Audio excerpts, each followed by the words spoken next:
Salve, sono Francesca. Vorrei presentare questo libro che ho recentemente pubblicato dedicato alla terra di Massalubrense. Si intitola Luoghi e volti tra mare e terra di Massalubrense, ricordi di incontri. È un libro ambientato nel passato, nel periodo tra gli anni 60 e gli anni 80, e in diversi luoghi della terra di Massalubrense e racconta gli incontri con delle persone. Alcune non sono più in vita, altre sono oggi molto anziane.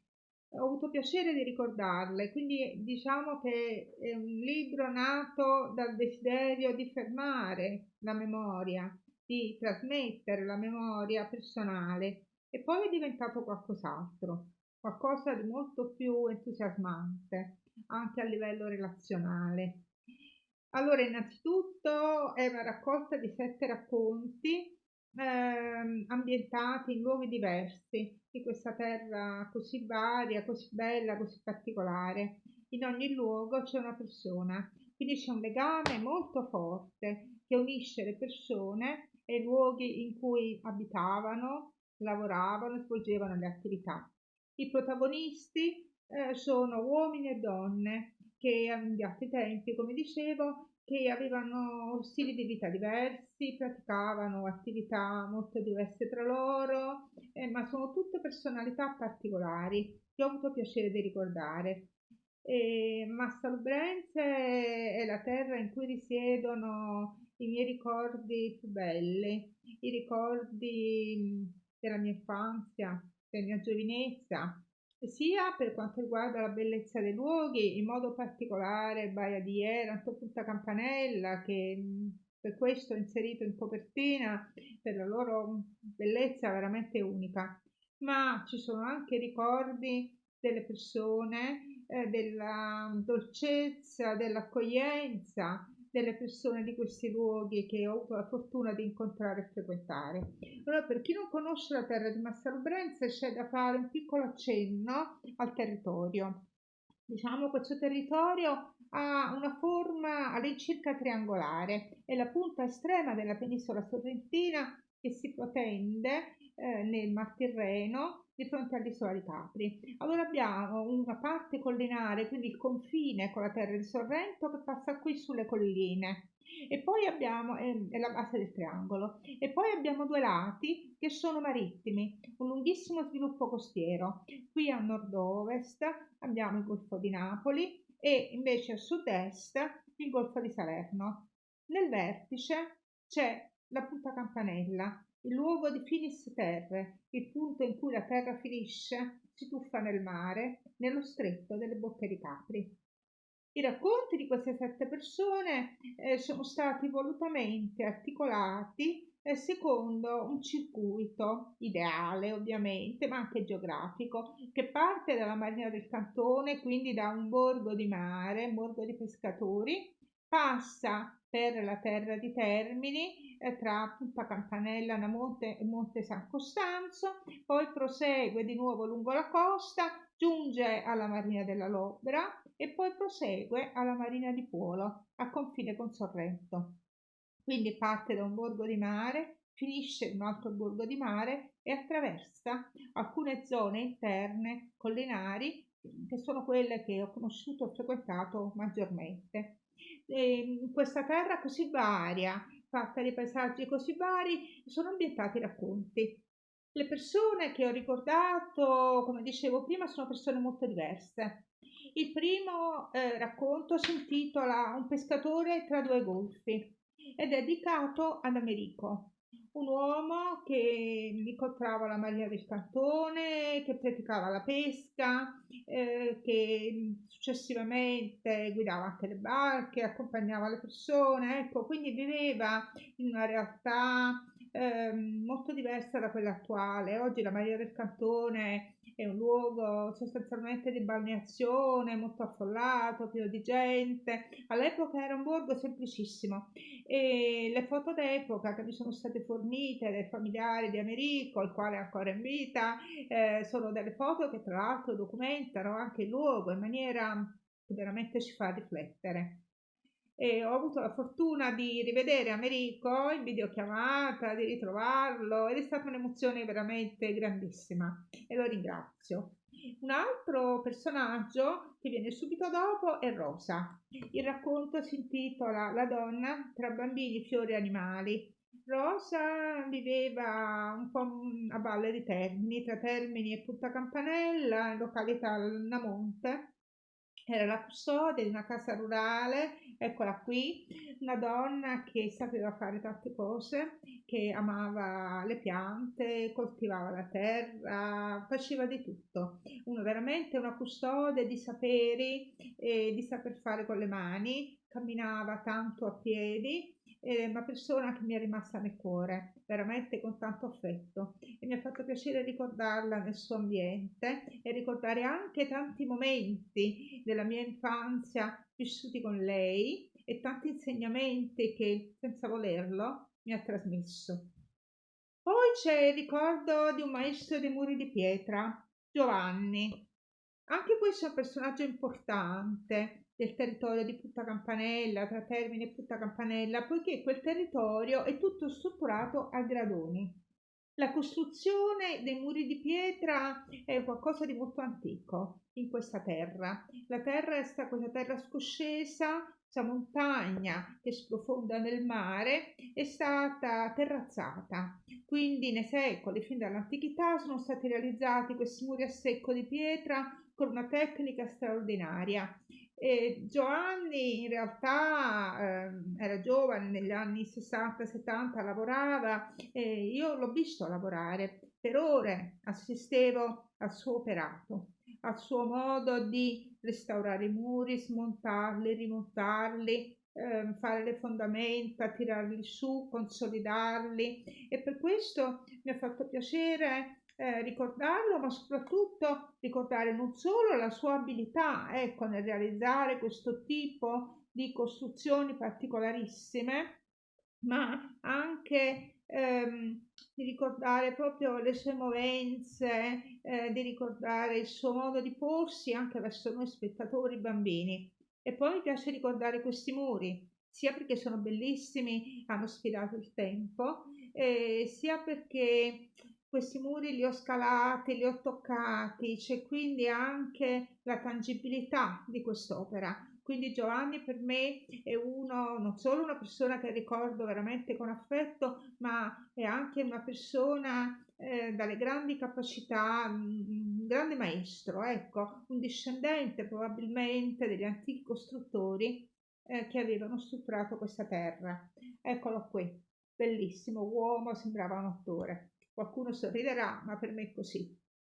Poi nella terra di Termini, in questo piccolissimo borgo che negli anni 60 era ancora rurale, era abitato da persone dedite all'agricoltura, all'allevamento delle mucche nelle stalle, insomma gente sostanzialmente povera, anche con scarsa istruzione, tranne qualcuno. In questo contesto si colloca l'attività di Rita e Armando. Rita Mitrano e Armando Fontana, che erano due commercianti che io conoscevo molto bene, andavo nei loro negozi, quindi ho dei ricordi molto, come dire, molto a colori, ecco, della loro presenza, mi sembra di rivederli, di parlarci ancora. Loro sono stati due grandi imprenditori, hanno guardato lontano.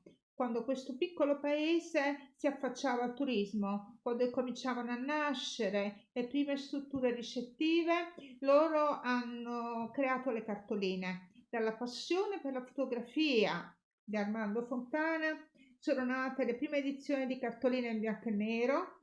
Eccole, vediamo qui la famiglia, ecco Armando e Rita, questi loro i primi due figli.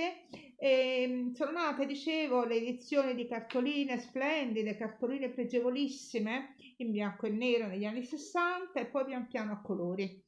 E l'imprenditorialità, l'iniziativa di Armando Fontana, ecco da dove è partita. Si è messo su una barca, è andato in mare a fotografare Punta Campanella, che è il punto in cui lui amava. E poi sono state fatte tante cartoline in bianco e nero, ecco, in cui venivano date in cartaceo delle istruzioni.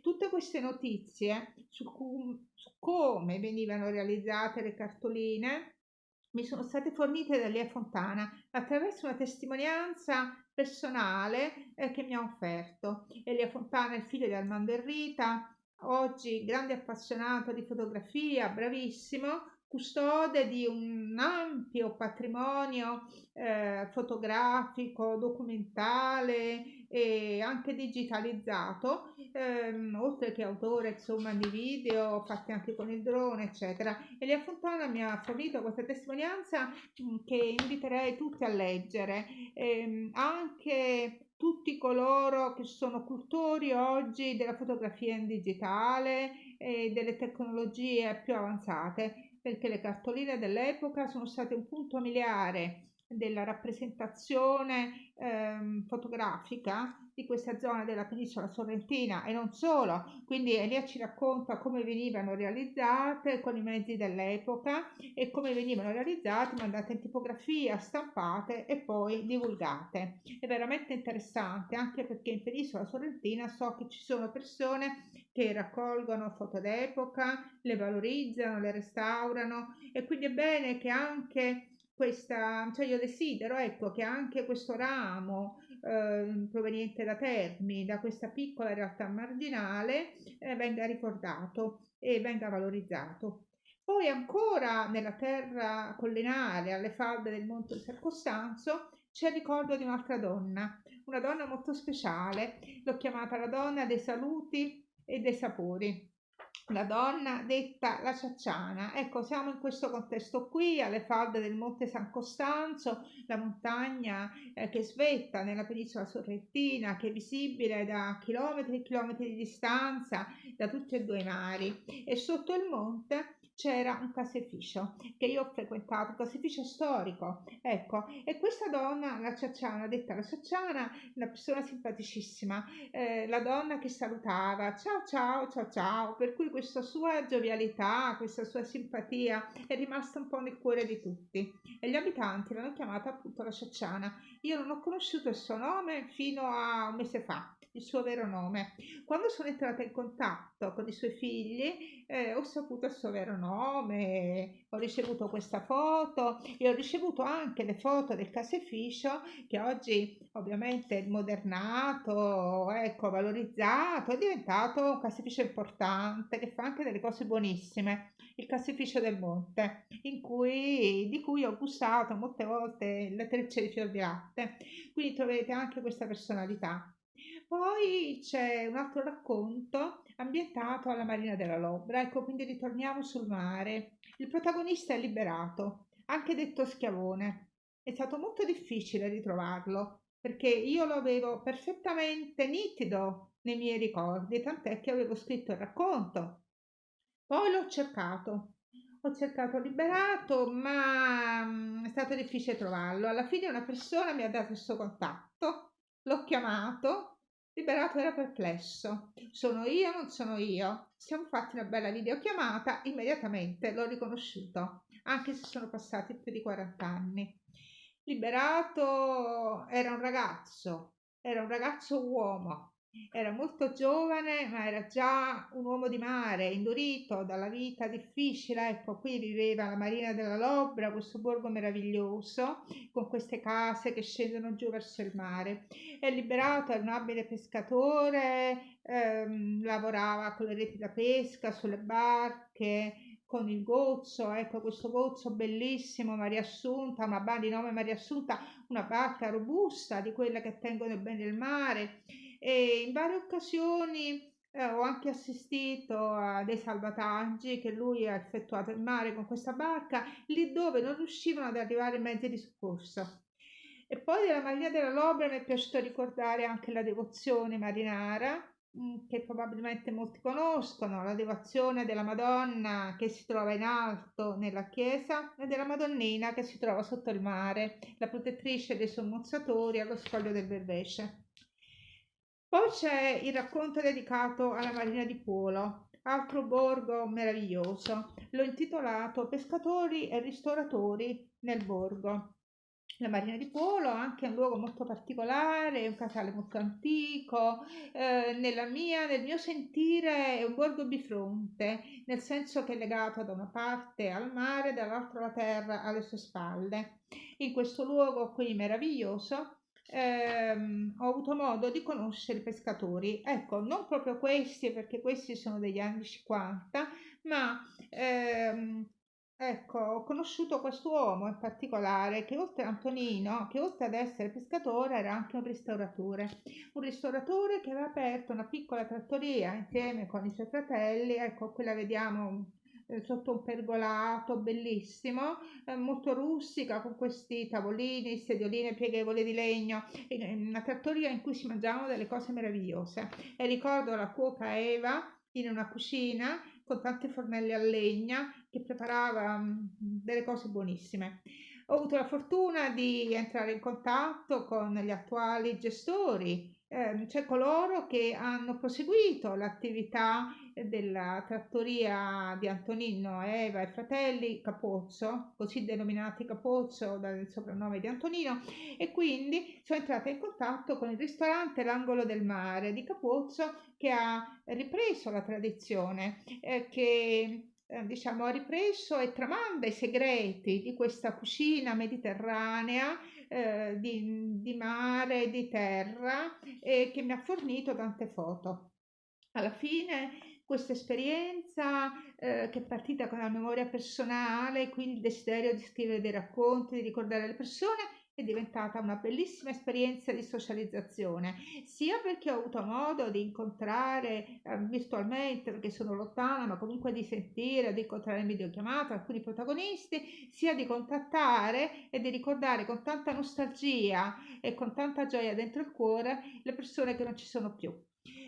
Spero che questo libro sia gradito non solo alle persone di Massalbrense che conoscono benissimo questi luoghi, ma anche ai turisti, perché i turisti oggi trovano una realtà profondamente cambiata e sarebbe bello, ecco, che loro avessero anche una visione di quello che è stato il passato di questa terra. Oggi è piena di case vacanze, di alberghi, di tante strutture di balneazione, di ristorazione, tutto quanto, una terra di benessere, ma anche di overtourism, a rischio overtourism.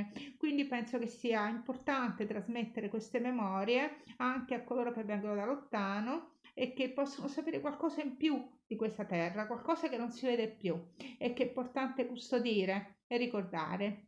Va bene, vi auguro buona lettura e spero che sia gradito e ringrazio ancora una volta tutti coloro che mi hanno aiutato in questa ricerca partecipata, in questa bellissima esperienza che ho fatto con questo libro. Grazie, arrivederci e buon anno a tutti.